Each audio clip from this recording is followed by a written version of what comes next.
Hey listeners, it's Tim here. Just a quick note to invite you to join us live in Sydney for our in-person 2-day Top Music Live conference over the 15th and 16th of April 2026.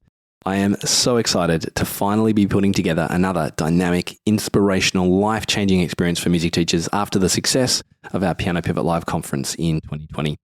You'll enjoy thought-provoking keynotes, live teaching demonstrations, interactive workshops, fun, movement, roundtable masterminds, and our famous implementation sessions to make sure everyone gets the most from their investment. Early bird ticket pricing is now available and it includes all catering. Head over to topmusiclive.com for all the details. Prices increase really soon. I can't wait to see you there. At some point after I was diagnosed, someone asked me, "Does dyslexia affect how you read music?" I replied, "No. I don't think so." Because reading music has always been just as difficult, if not more, than reading words. I don't know anything different.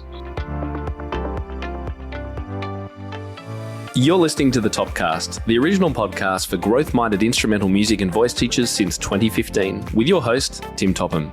Our mission at Top Music is to empower instrumental music and voice teachers to find and nurture their innate creativity so that they can teach lessons that are innovative, integrated, and inspiring, and that will have a positive lifelong impact on their students.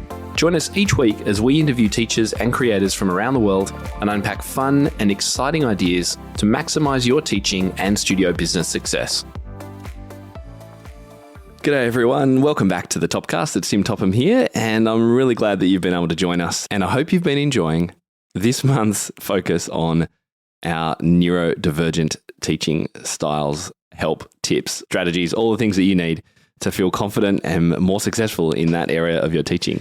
So today we are unpacking dyslexia as one type of neurodivergent student. And I thought what we would do is share a fantastic members-only event that we hosted all about this particular topic. This was not released publicly until now, but I think it's one of those topics that is really important and I know can be very helpful. So this discussion really celebrates the unique and innate strengths of students with dyslexia and explores accommodations for success in music lessons and offers some visual examples of the dyslexic perspective. Accommodations such as score modification and a de-emphasis of reading will be discussed, as will the strengths of the dyslexic brain, such as visuospatial cognition, oral skills, and intrinsic motivation. With this knowledge, we hope that teachers listening will be able to adapt their teaching to develop a more inclusive studio. Now, if you'd like to watch this presentation and see Olivia's slides, etc., this is available in our Top Music Pro library for our studio and above members, so you can go and check it out. Members can also download a 4-page handout to go along with this presentation. You might hear Olivia talking about that. That's available inside our membership.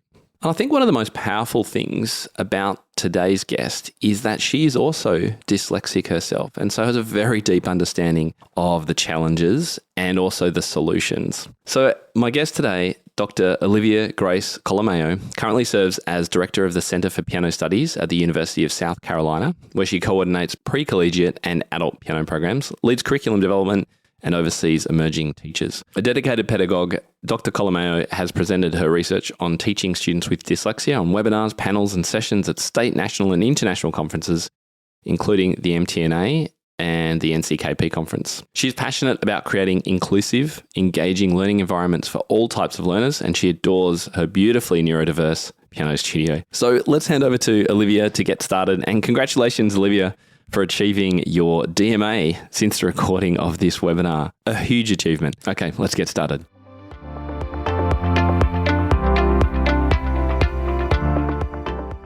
Hello. Thank you all for attending my presentation today. My name is Olivia Colomaio. I am a doctoral candidate in the piano pedagogy program at the University of South Carolina, and I am dyslexic.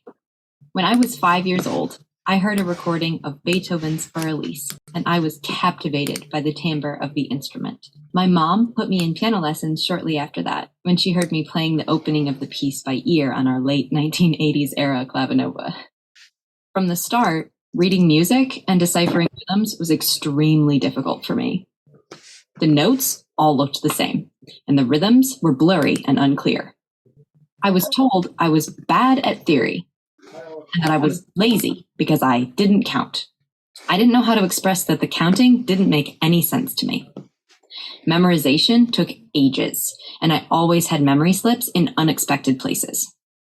Despite my struggles, however, I developed a deep love for all things piano, and it became an integral part of who I am today. I was homeschooled until 9th grade, so I was not formally diagnosed until I was 15 years old. I felt deficient in my classes because I couldn't process information as quickly as my peers, and I never had enough time on my exams. My biology teacher suggested I get tested because I was writing my biology lab reports half inside out. The testing process was not fun because they tested all of the areas in which I was my weakest. But after I had a diagnosis, I was able to receive test modifications and accommodations for classroom learning that made it possible for me to succeed. At some point after I was diagnosed, someone asked me, "Does dyslexia affect how you read music?" I replied, "No, I don't think so." Because reading music has always been just as difficult, if not more, than reading words. I don't know anything different. In this presentation, I will first walk through the basics of dyslexia, what it is, and how it can affect music study. I will then spend the majority of our time looking at the special abilities unique to the dyslexic student and some accommodations and teaching strategies that can be useful to a dyslexic student. Since I'm a pianist, the strategies I'll talk about are mainly piano studio based, but most can translate to the study of other instruments as well. Before we begin, I need to mention an item regarding language, however. Everyone is entitled to choose how they want to address themselves, whether using person-first language or identity-first language. Neither is innately wrong or right. It's entirely up to the individual to decide. Much of the research that exists on dyslexia uses identity-first language, which is dyslexic student, instead of person-first language, which is student with dyslexia.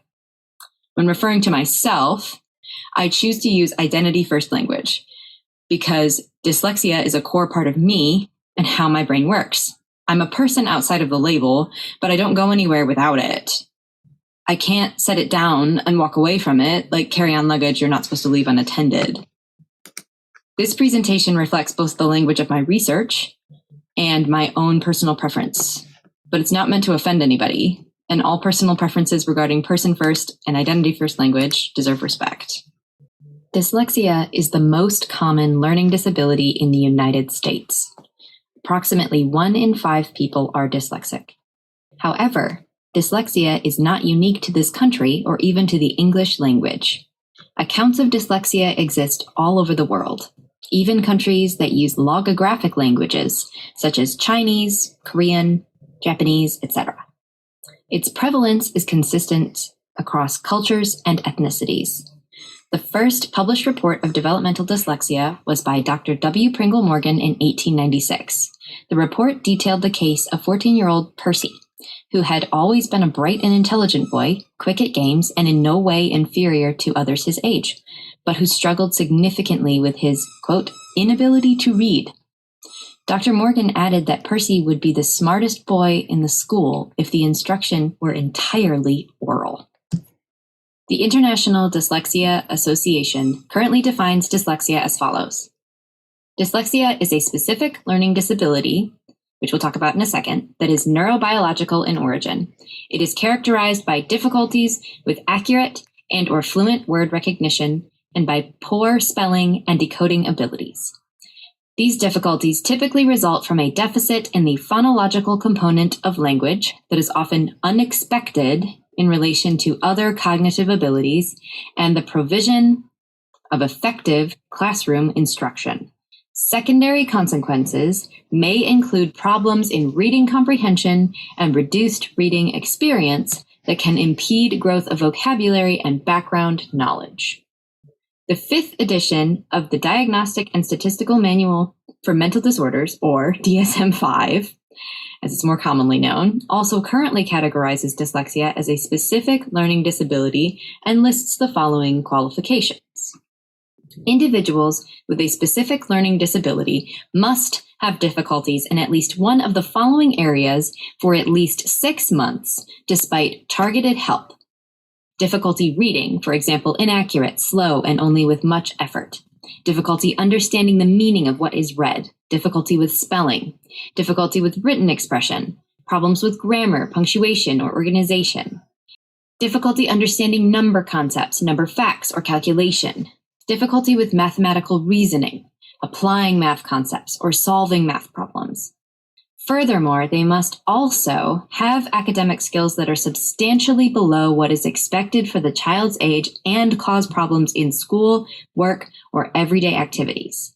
The difficulties start during school age, even if some people don't experience significant problems until adulthood, when academic work and day-to-day demands are greater. And the learning difficulties are not due to other conditions such as intellectual disability, vision or hearing problems, a neurological condition, adverse conditions such as economic or environmental disadvantage, lack of instruction, or difficulty speaking or understanding the language. Drs. Sally and Bennett Shaywitz, co-founders and co-directors of the Yale Center for Dyslexia and Creativity, have been studying dyslexia for over 40 years. In 2020, they published an article together of which the main focus was to create a 21st century definition of dyslexia, one that accurately described both the condition and symptoms of dyslexia without implying that the dyslexic individual possessed, for lack of a better term, some sort of mental defect. Dr. Sally Shaywitz specified that dyslexia is not due to a generalized deficit in intelligence, but to a localized problem affecting reading. Also in 2020, Dr. Sally Shaywitz published the second edition of her book, Overcoming Dyslexia, which I highly recommend. In her book, Dr. Shaywitz explains the core issue behind dyslexia, which is decoding, problems with phoneme recognition. Phonemes are the smallest pieces of language. Consider the word cat. It's one syllable, cat, but it has 3 phonemes or sounds, at. Dyslexia makes it extremely difficult to recognize which symbol represents which phoneme, and there is often a disconnect between the sounds heard and the symbols that represent those sounds. Often, the dyslexic confuses words that sound similar but have very different meanings. Dr. Shaywitz records the account of a young dyslexic girl, maybe 9 or 10 years old, who's shown a picture like this one in school and asked to identify what is pictured. The girl struggles and can't seem to find the right word. Eventually, she blurts out, "Tornado!" The teacher asks her to describe it, and she quickly spouts off facts like they spew lava. Hawaii is made of them. They erupt and ash falls from the sky. She knows what a volcano is, but can't seem to string together the right phonemes to form the correct word. Sometimes I just can't find the right word, and it feels like I'm playing Taboo with myself. Has anyone ever played the game Taboo? I'm dating myself a little bit here with this. It's a teen game that's been around for at least 20 years. It's a bit like Catchphrase, if you're more familiar with that game, and that's a little bit newer and makes me sound younger. The word at the top of the card is the one you're trying to get your teammates to guess, and below is a list of words you can't use to describe it, but that are associated with it. Sometimes I can't seem to find the right word, but I can recall words that share similar phonemic properties with the desired word. For example, while writing this presentation, I could not recall the word I was trying to say, so I had to verbally run through a list of the wrong words. To myself, I said, allegoric. Nope. Artillery. No. Auxiliary. No. I then turned to my best friend, who is definitely used to these shenanigans at this point, and tried to describe the word to her. I asked, what is the word that is like the word archaic, but means there's no real reason behind the thing, and it's just something that someone made up? Oh, arbitrary. The word I was looking for, arbitrary. Archaic and arbitrary share the same first phoneme, R, but they are obviously 2 very different words with 2 very different meanings. I was only able to find the right word because I was in a safe space where I could process at my own pace, and I knew that my best friend would help me if I couldn't figure it out for myself. Now, let's shift our focus to dyslexia and music. For our purposes today, consider the phonemes of musical notation, which are the smallest pieces of words, so now the smallest pieces of music itself, to be the individual notes and rhythms, which are just dots and lines. Reading music as a dyslexic individual takes much longer to process, and at first glance, music can often look like this. Anybody recognize this example? It's Clementi's Sonatina, Opus 36, number 1. Super clear, right? No. The correct answer is no. It is not super clear. Now, dyslexia is not caused by a physical issue with the eyes, as was originally speculated in the 1800s. But the problems with decoding can make deciphering the score extremely taxing, making it feel like trying to read this, or something like this. The identity of the notes are unclear, or just completely absent altogether. That doesn't mean that it looks like this all the time. It just means that it can look like this sometimes. Here are 2 more examples of how it can seem to read rhythms as a dyslexic individual.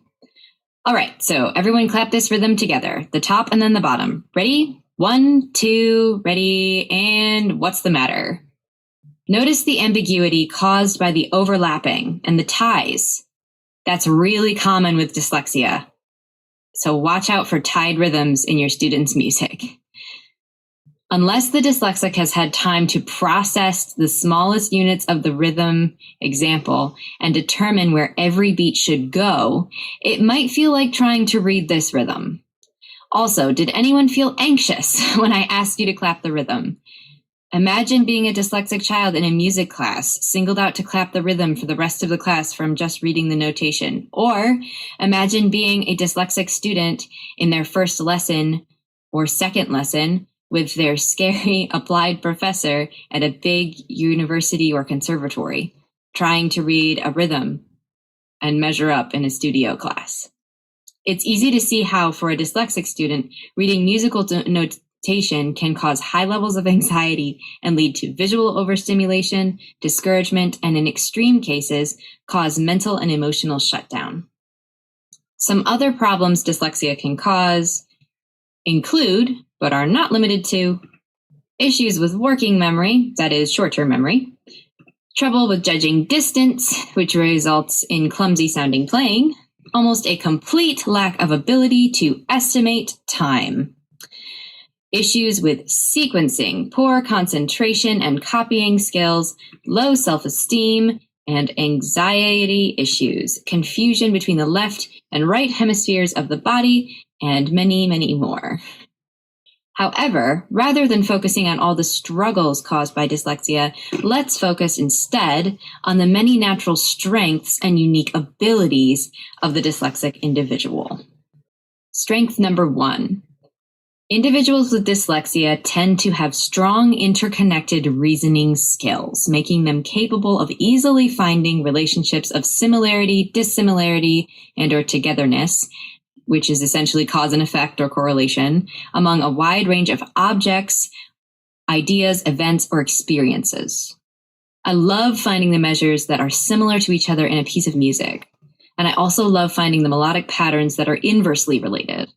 Sequences are some of my favorite compositional elements ever. I remember being 10 years old and positively geeking out over the patterns in Stephen Heller's L'Avalanche, Opus 45, number 2. Sequences galore. I could talk about the reasons why I love this teaching piece for the rest of the presentation, but I will refrain. Essentially, it is relatively easy for me to find patterns, sequences, and discover relationships, and doing so brings me immense joy. So don't be surprised if your dyslexic student points out a relationship or a pattern you never noticed. I had a student once say, E major is E flat's photo negative. And I said, you are 6 years old. Next, visuospatial strengths. While visual memory may be weaker, dyslexic individuals tend to possess heightened material reasoning or spatial reasoning abilities.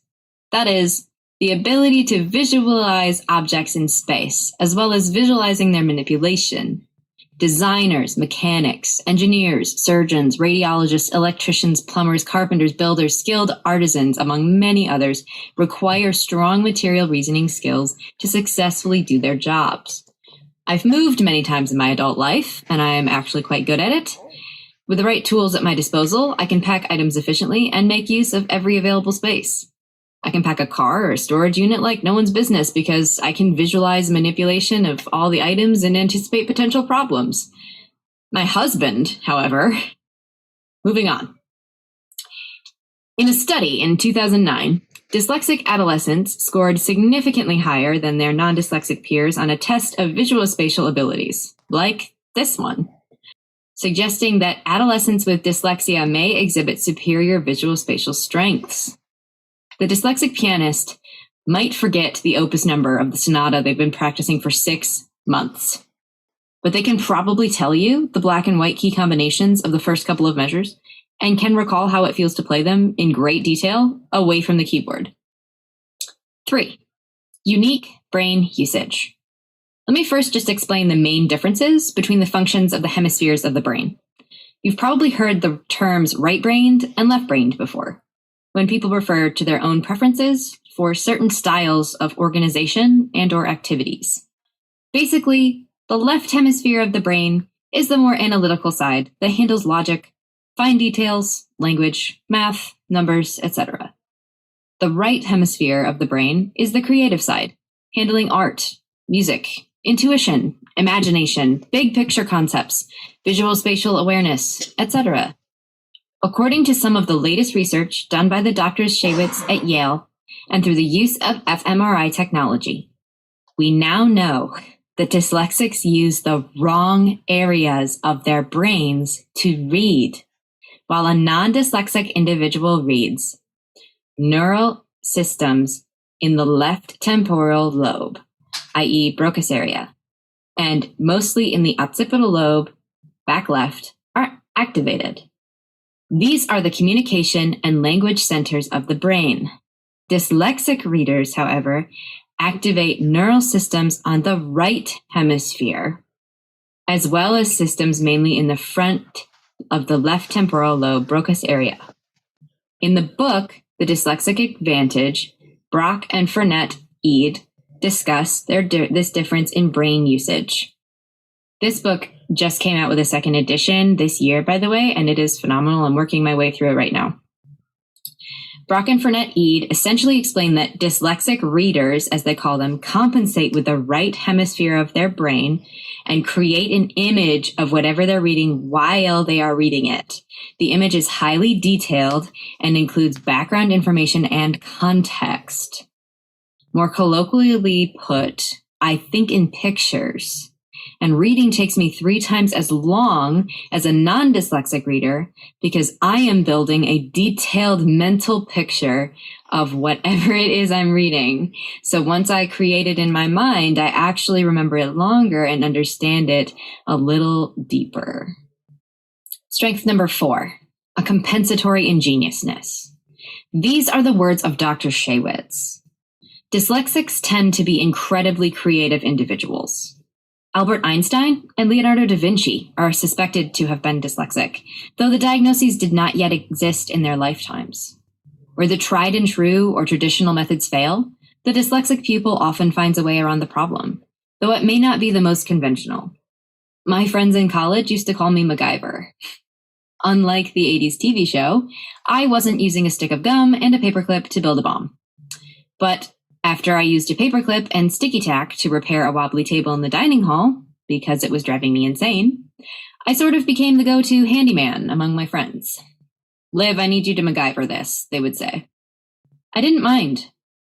I always wanted to find a way around the problems. Dyslexics also devise unconventional ways to get around issues with learning in academia. For example, recording the lectures, color-coding my notes, pacing while I studied, got me through my Psych 101 class. Memorizing music has been one of the most difficult, frustrating, and often disheartening processes in my musical career. I have consulted books, articles, websites, mental coaching, you name it, trying to figure out the secret to memorizing music as it was the proverbial gatekeeper to every achievement in my pianistic career. Little did I realize that it was so much harder for me because of the natural predispositions of my brain structure. During my bachelor's degree, My professor was a great man who believed all students should be allowed the performance conditions under which they perform best. 2 or 3 weeks into my first semester, I had learned the Albéniz Malagueña, and he said I should perform it for the music seminar class. It's like a general recital for the department. I looked at the floor and sheepishly admitted, I haven't memorized the B section because it just won't stick in my mind. I told him I was dyslexic and that memorizing was extremely difficult for me. He replied matter-of-factly, oh, you don't need to worry about memory. Some students play better from score, and some play better from memory. Keep the page on the stand that you need. It sounds too beautiful not to be heard. I was absolutely petrified to be performing in front of the whole department with a random single page of music on the stand. But I trusted my professor, so I did what he said. The performance was effective and successful, and no one commented on the single page on my music stand. Now, of course, and rather unfortunately, for right now, the situation will probably arise in which the dyslexic pianist must memorize. During the spring semester of my junior year, my professor told me I should compete in the concerto competition the following November. He then explained the unfortunate reality of most collegiate concerto competitions. Pianists must memorize. Other instruments may use music. Memorize a 30-page movement of a concerto? It seemed utterly impossible, but he said he knew I could play well for the competition, and I could memorize if we started ASAP. We chose Shostakovich's second piano concerto and began the next lesson. It was early April. I had to make significant sacrifices in order to make it work. All other music was played from score for the rest of the semester, and memory efforts were focused entirely on Shostakovich. We had to get creative. I listened to recordings while I walked around. I practiced in 4 to 5 different sessions every single day, usually 2 longer sessions and 3 or so shorter sessions. I signed up for summer classes and maintained lessons in which we solely worked on Shostakovich. I practiced away from the piano. I worked a summer job at a music camp for a month, and I played Shostakovich on every piano I could touch in every spare moment I had. I copied the music by hand onto manuscript paper. I did harmonic analysis of every measure, color-coded markings, and created more than 15 memory check start and stop points. I sang the letter names of phrases with which I struggled. E, A, F sharp, D, A, F sharp, D, A. Obviously, I don't have perfect pitch, but the relationships are there. Eventually, I wrote the music by hand on staff paper from memory, often having to pause and play in the air. I went back to school directly from my summer job, 2 weeks early, and we started doing run-throughs. 2 weeks before the competition, it was memorized. In that entire time frame, we kept track. I took a total of 4 days off. I lived and breathed that concerto, and to this day, it is the best I have ever memorized a piece.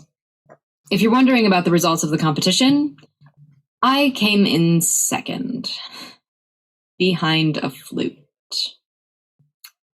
It took me over 720 hours of diligent practice over 6 months, incorporating as many learning facets as possible, and I had to neglect my other repertoire, but I did it.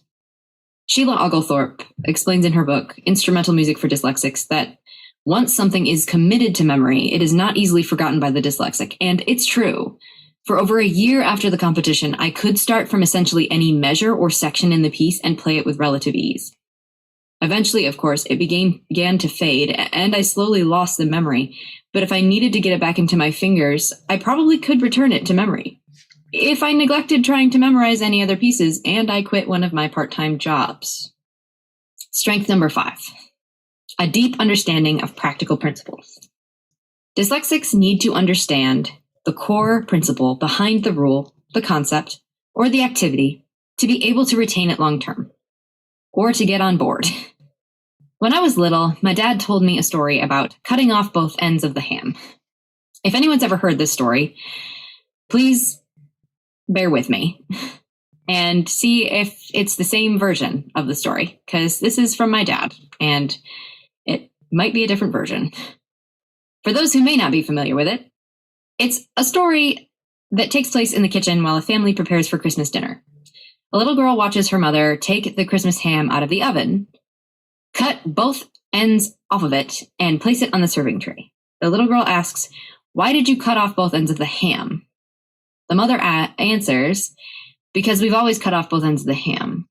The little girl replies, "But why isn't that wasteful?" And the mother thinks about it and says, "That is wasteful.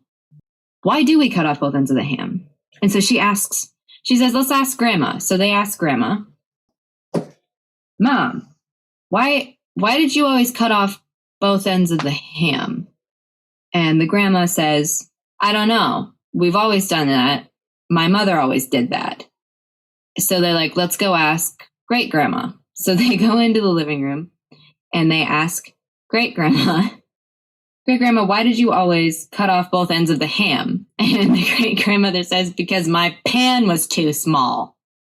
To some extent, most children go through a phase of asking why to seemingly everything. But the dyslexic individual never loses the desire to know the reason behind the rules. You can expect your dyslexic student to wonder why on earth they must begin a B major scale with finger 4 in the left hand. And you can also expect them to be generally agreeable and satisfied when you help them discover the choreography of the scale and how it fits the design of the left hand. They will most likely forget any and all fingerings until they understand the core reason behind it. Arbitrary rules are a hard sell to a dyslexic individual, but logic sticks, and understanding the reason why fuels motivation and promotes concept retention. 6.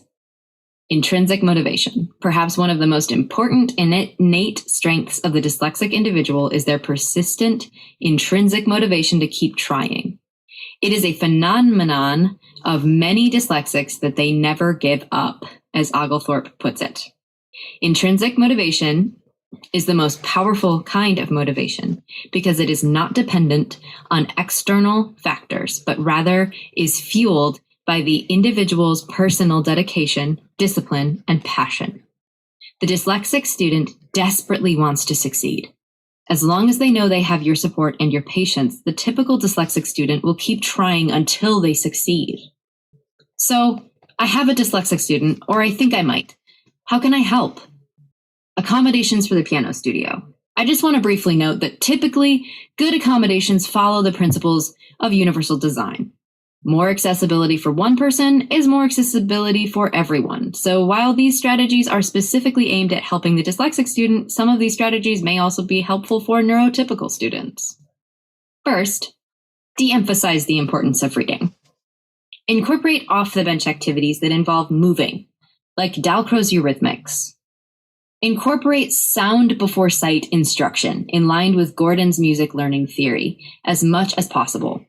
I highly recommend Marilyn Lowe's method, Music Moves for Piano, particularly her keyboard games activities. Incorporate improvisation to promote freedom and comfort at the instrument. Similar to the Orton-Gillingham approach to learning letters and phonemes, using a multisensory approach to reading notes and rhythms can provide clarity in lasting ways. For example, when introducing the staff, try having the student trace each line of the staff and say, "The staff has 5 lines," to engage sight, hearing, and touch simultaneously. The staff has 5 lines. There are over 200 receptors in the fingertips. So using the fingertips to trace the 5 lines of the staff is extremely effective. Another example could be using Legos to show individual units and the length of time for rhythms. This also engages the natural visual spatial strengths of the dyslexic student. Next, consider score modification. Now, please note that this does not mean reductions of scores that exist, such as taking for Elise and making it easier to play. What I'm talking about is rewriting complicated chords and harmonically. Sometimes composers write chord spellings like this, which adds an extra step to the decoding process. First, I have to figure out what the notes are without the accidentals, and then I have to figure out what they are, how they are altered, and sometimes just respelling the chord enharmonically can take out that extra step and make reading process easier. This is just a C major triad, but it sure doesn't look like one at first glance. Sometimes even just writing a chord symbol above the notes is enough. This looks complicated and terrifying, but it's just an F major triad with a B flat. Visualizing and mentally mapping small excerpts of pieces while singing or humming the parts removes a layer of complexity and engages the aural and kinesthetic modes of learning. I highly recommend doing that with the keyboard lid closed. And if you don't have a keyboard lid, but you have an electric keyboard, you can unplug,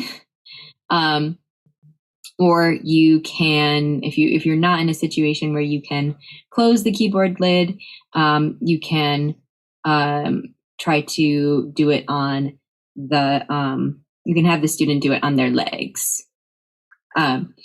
Visualizing the keys that go with the notes on the page calls upon the visual-spatial skills in which the student most likely has natural proclivity. Enlarging the score can be highly effective. Aside from just making it easier to see, it also creates more manageable sections, making the reading process less intimidating and creating less potential for visual overload. The Notice software is an app that is still in beta testing, so it won't show up if you run a Google search for it. I've included the link that goes directly to the beta tester for anyone who wants to grab a quick picture and check it out. It allows for live score modification, such as enlarging, increasing, or decreasing spacing, has some color manipulation aspects, and more. The link to the beta tester sometimes doesn't like phones, so try to do it on a computer, but if it's giving you issues, you can also reach out to me and I will try to help you with it. For paper scores, use erasable highlighters and erasable colored pencils to color code certain notes, rhythmic patterns, as that can make all the difference in score reading. However, make sure the marking makes sense to the student, otherwise it's just another symbol they must decode.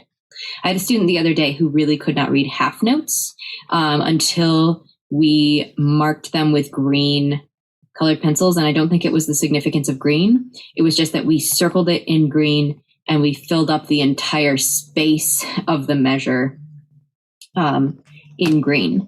Like we circled the full space of the half note, so he could see that the half note was taking up half of the measure. And I asked him, because he played it correctly immediately. And I asked him what made the difference. And he said the green. And I asked him if it was the color or the circle. And he said it was both. So mark up their scores, but make sure you use erasable things, because you don't want to circle something and then have it be too much. So check out Amazon and get erasable items for sure. This is an example of score modification color coding that I worked through with a dyslexic student. This is the piece Second Position Blues from the book Patterns for Fun, book 1 by Paul Scheftel and Vera Wills. My student was having trouble sorting out the coordination of the hands. Accidental kept adding to the confusion, so we color coded the macro beats and focused on playing the lowest note in the right hand and the macro beats in the left hand without the offbeat low G eighth notes. Until we added these markings, isolating those specific notes was too difficult and was even causing her distress. She was getting angry with herself because she just couldn't do what I was asking her to do. All I was asking her to do was not play the G's in the left hand, and she just couldn't ignore them. So we had to do some color coding, and then she could do what I was asking her to do.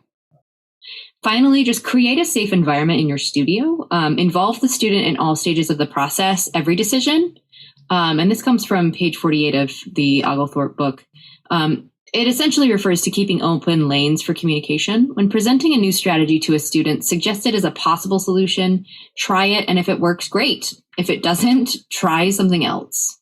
Consistently review previously learned concepts, lesson material, and repertoire.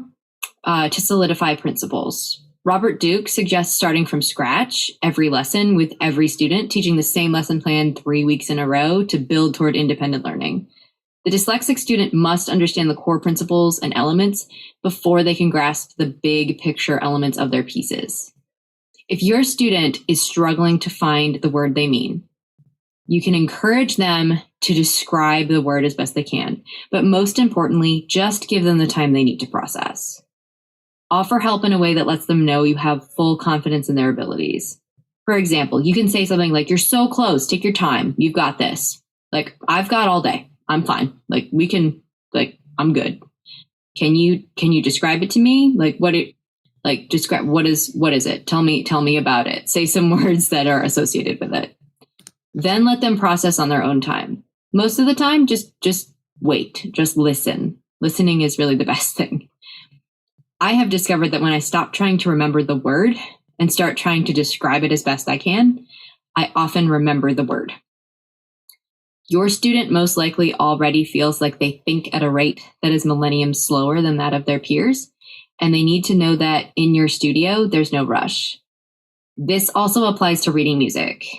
Your student may look at an A6 and need a full 7 seconds to translate that note to the proper place on the keyboard, despite how well they know their notes. Remember, the core issue is decoding the smallest units of sound from their arbitrary symbolic notation. So allow extra time for processing. Place less emphasis on memorization, but if it must happen, patience and creativity are the crucial ingredients to a successful memorization recipe. Okay, so to summarize, we talked about the 6 strengths unique to the dyslexic student. And there are more than 6 strengths. We just only talked about 6 today. It's in no way exhaustive nor comprehensive. We talked about strong interconnected reasoning skills, spatial reasoning abilities, unique brain usage, a compensatory ingeniousness, a deep understanding of practical principles, which is just the way they need to know why, and their intrinsic motivation, which I'm sure if you have any students who are dyslexic, you have definitely seen that in them. And we talked about 3 strategies for an inclusive studio. De-emphasizing the importance of reading, considering score modification, and creating a safe environment within your studio. Despite its prominence in the population, dyslexia remains a mystery to so many people, many of whom are dyslexic themselves, but have developed incredible coping mechanisms to help them succeed in life. A diagnosis from a qualified mental health care specialist provides an incredible sense of relief and peace of mind for the individual, as well as usually provides avenues to accommodations and aids to help them. The first time a clinician told me, "Olivia, you're not stupid. You're not average. You're dyslexic," so much about my life made so much more sense. I felt so validated. I never learned as fast as my peers. I always needed things explained in so much more practical, logical, and basic ways. I needed allegories, analogies. It always took me so much longer to finish my exams, but if I had enough time, I could score really well. It's really important to remember that we are not qualified mental health care providers, so we cannot and definitely should not suggest to a parent that we think their child is dyslexic. However, we can ask, "So how are things going at school? Are you working on anything in particular at home that I can help reinforce in lessons?" Sometimes parents will open up and sometimes they will not. Moreover, if I suspect I have an undiagnosed dyslexic student, I just incorporate the same teaching strategies and accommodations without letting on to my suspicions. At the end of the day, all that matters is the success of the student. We are there to guide the student and support them on their journey toward their goals. Obviously, if a student discloses their dyslexia in the first lesson, I immediately know that we will need to incorporate some creative teaching strategies, and it saves time. But the lack of disclosure will not keep me from trying every strategy I can possibly think of to help them reach their goals. After all, I'm dyslexic. I never give up. Thank you.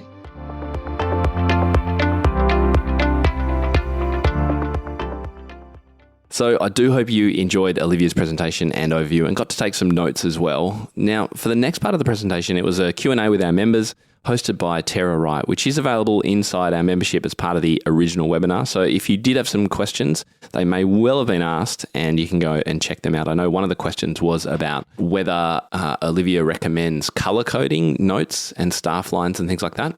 So that was one of the first questions that came up. Now, as you heard last week, our course, our flagship comprehensive course, which is called Unfazed, Teaching Neurodivergent Students, is available now not only inside our Top Music Pro membership for our members, but is also available for a one-off download at topmusic.co/courses. It's got 20 modules, multiple PDF handouts, examples and excerpts from her Milestone Method book, and it's all for just $99. So if you haven't already done that, and this is an area of teaching that you would like more confidence in, this is the perfect opportunity to go and grab that course. It's topmusic.co/courses. Well, that's all from me this week. Thanks so much for joining me. I do hope you are enjoying these episodes. Next week, we're going to be continuing our theme of neurodivergent teaching, talking about this time how to have some of those difficult conversations with parents of neurodivergent students. So that's coming up next week. Until then, I do hope your teaching goes really, really well. You've been listening to the Topcast. Thank you so much for joining me, and I'll speak to you again next week.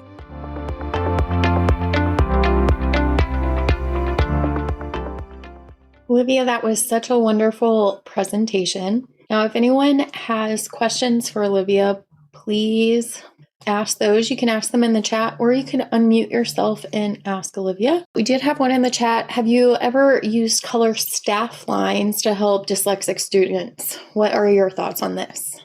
Yeah, so I was trying to type a response to this. I'm kind of like one-handed, so I'm typing really slow right now. I had a surgery in November, and so I'm like recovering from that. But like I'm fine, everything's fine. But I'm just really slow.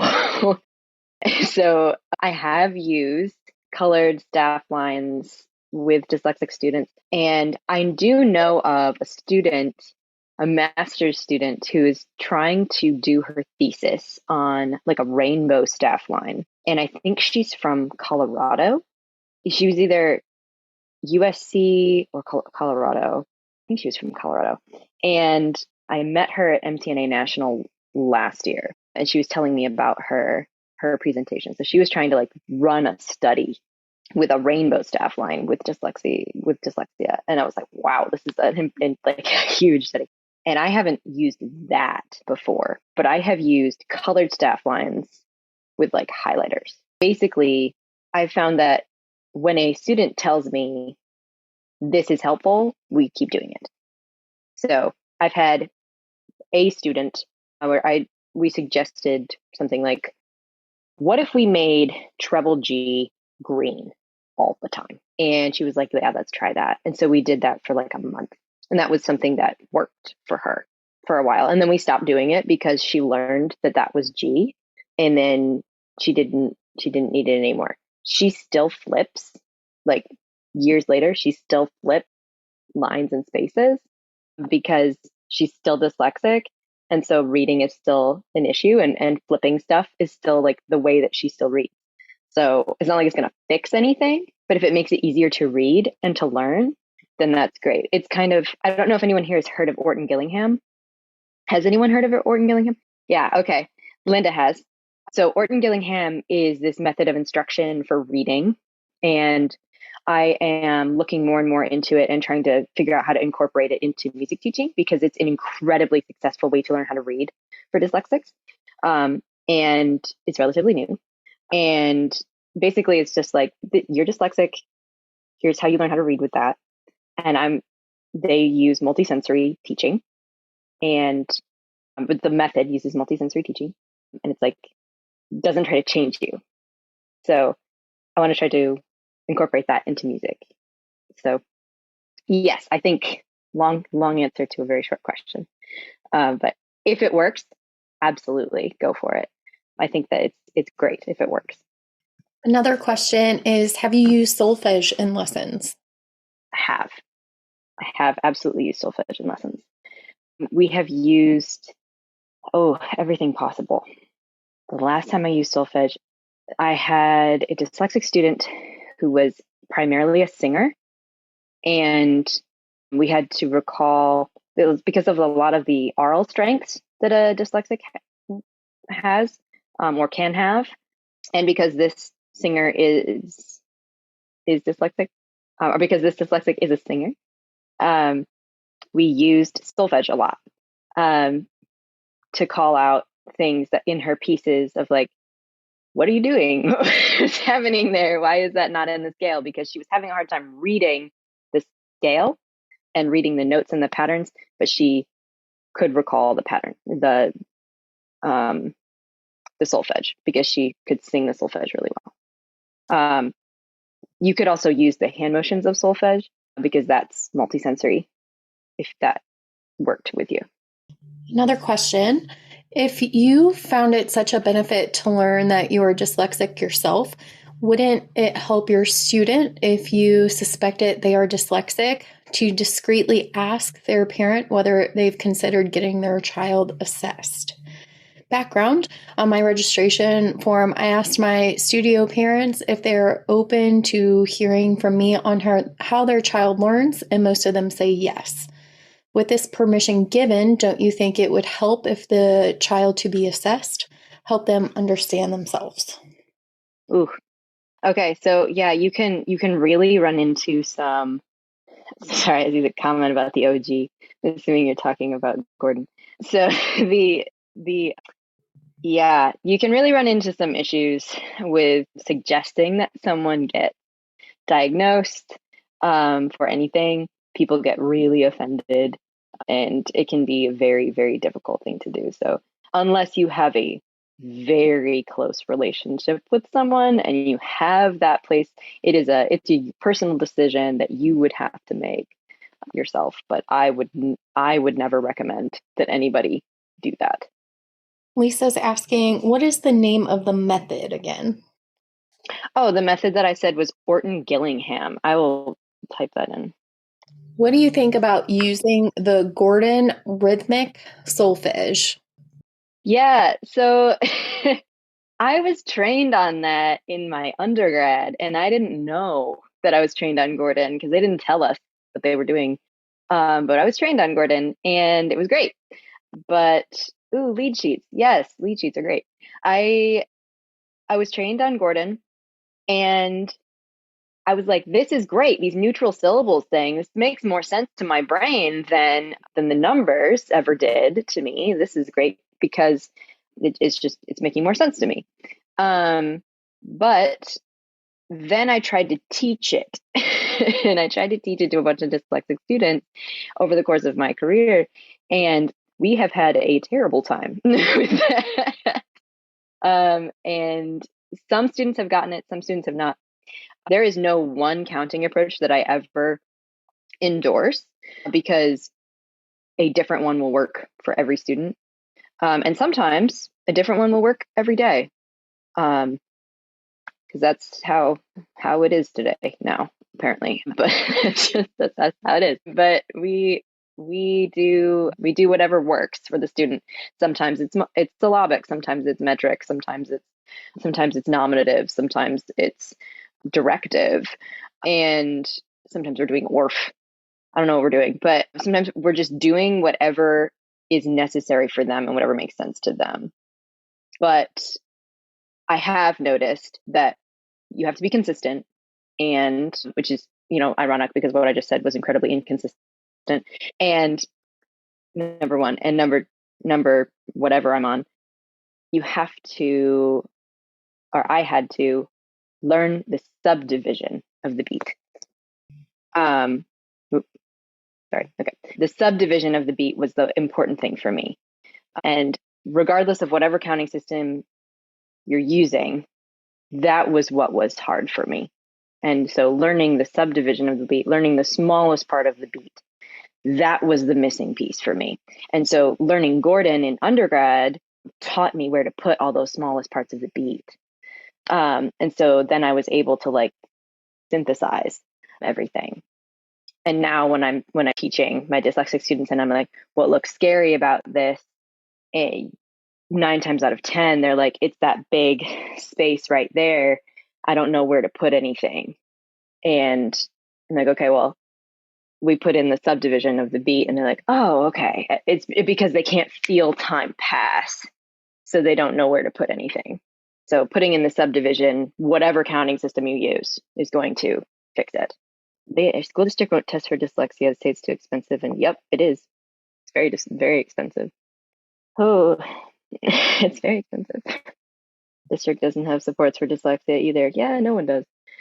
Ooh, that is very unfortunate, and I'm very sorry. Lead sheets. Who is using lead sheets? That's very cool. Question we were asked on Facebook. She can confuse her students when trying to explain things and would like advice. I might need more information about some context for that question, but question we were asked on Facebook. How many tips for dyslexic piano teachers? Lots of them. Yeah, I have lots of tips for dyslexic piano teachers because I am one. Confuse her students when trying to explain things. Keep trying. Really is the number one thing. If it's not working, try again. Try a different method. Take a breath. Take a break. Don't get upset with yourself. Try again. We found that dyslexic students of today are any different from those you taught years ago. Yes, some school districts are using Orton Gillingham to teach reading to everybody now because they're realizing how effective it is. It's so cool. Okay, have you found that dyslexic students of today are, some of these fonts are bigger and they're so nice. They're so like friendly to me.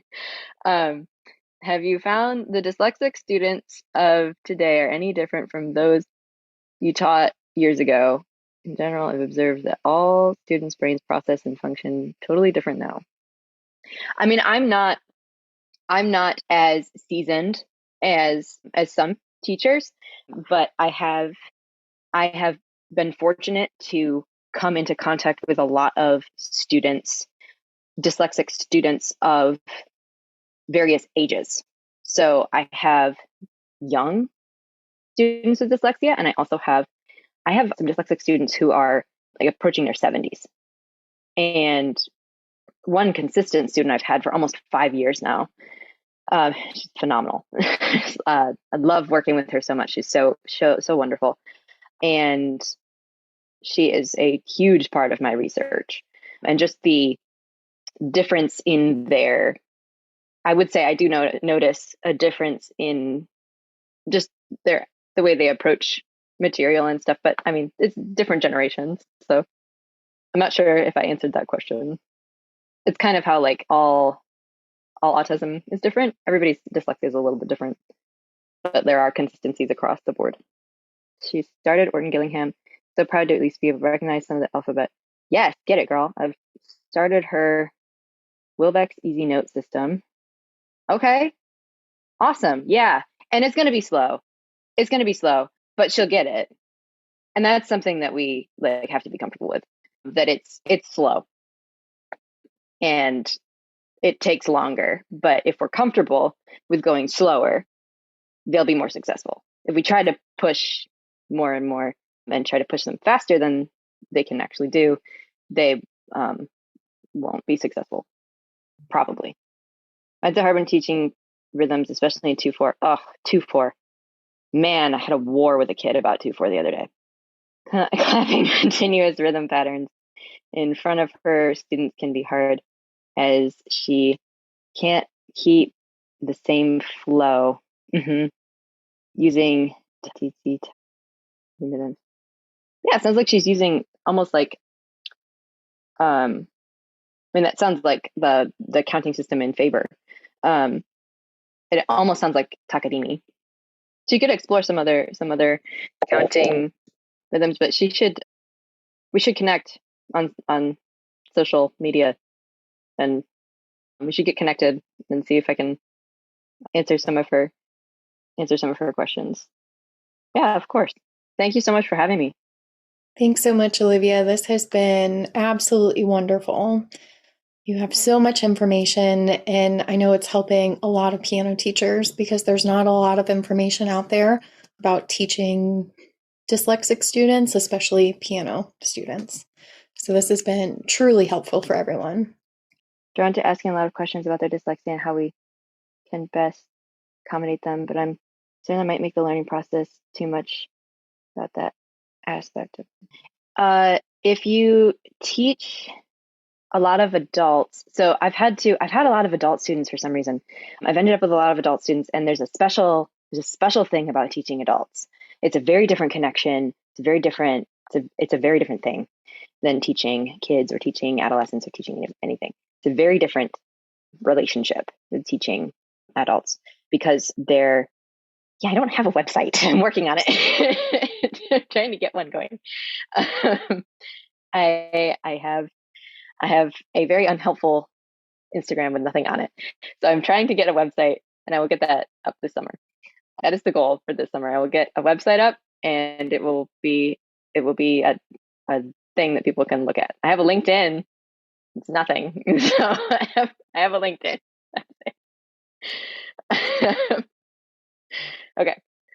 Okay. So it's my name. It's just my name. You're welcome. Thank you. So having an adult student with dyslexia can be really special, and it can be really complicated. And if they're open to sharing about their dyslexia, you can talk to them about it and ask them questions. But mainly it's just about like checking in with them and seeing like, is this cool with you? Something I found with one of my adult dyslexic students is I give her a piece that we're working through, and it's a challenging piece, but not too challenging. And I make sure that she doesn't burn out on it. And it's just like a little bit above where she is. And we also have pieces that she can play pretty easily. And I have them in like a book of pieces that she can play. And she loves Christmas music. So around Christmas time, it's much easier. When November hits, I'm like, yes, because we just whip out those Christmas books and we are good to go. And the rest of the year, it's a little bit harder because she doesn't like a lot of the other stuff, but she likes classical music and she likes 70s and 80s music. So we can go with that. So finding stuff that she can play that's at her level, that she can just read through, that makes her happy. So stuff to keep her motivated and interested, and stuff that she sits down and plays. She's also one of the most motivated people I've ever met in my entire life, which checks out. So she's awesome. And I make sure that she has new stuff constantly, and I check in with her all the time so that she is motivated in that way. And then like we have something new that's pushing her, and we work through it, and we have we have in her lessons, like, okay, slow down and do these 2 measures at a time, not the whole thing.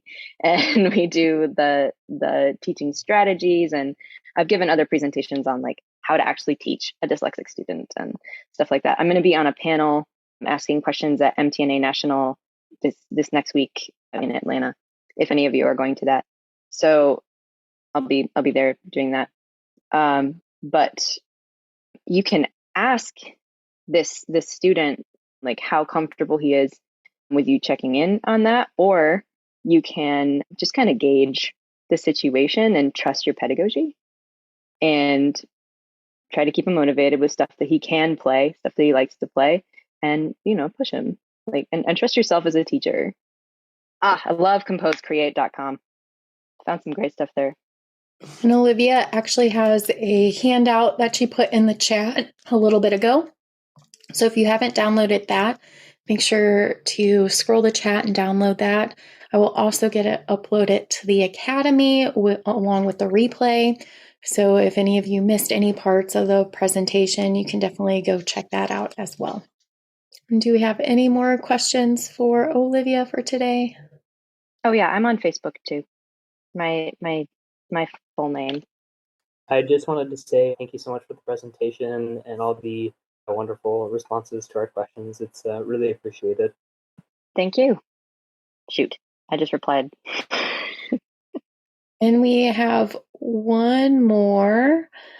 Can we share this with homeschooling parents? Yeah. Share what? I mean, yes, but what? Yeah, of course. Please do. That is very common. Mm-hmm. I also highly recommend like anybody who suspects their child is dyslexic, I'm like immediately read the book, The Dyslexic Advantage, because anything that's like I think I'm dyslexic on the internet is terrifying and really negative. So you want to read something by Dr. Shaywitz, or you want to read The Dyslexic Advantage. Brock and Fernette Eid. It's in my handout. All right, everyone. I will let all of you go. Thank you so much for attending this webinar today. Olivia, thank you so much for all of the information that you've provided us today. I hope you all have a wonderful week, and we'll see you around the membership.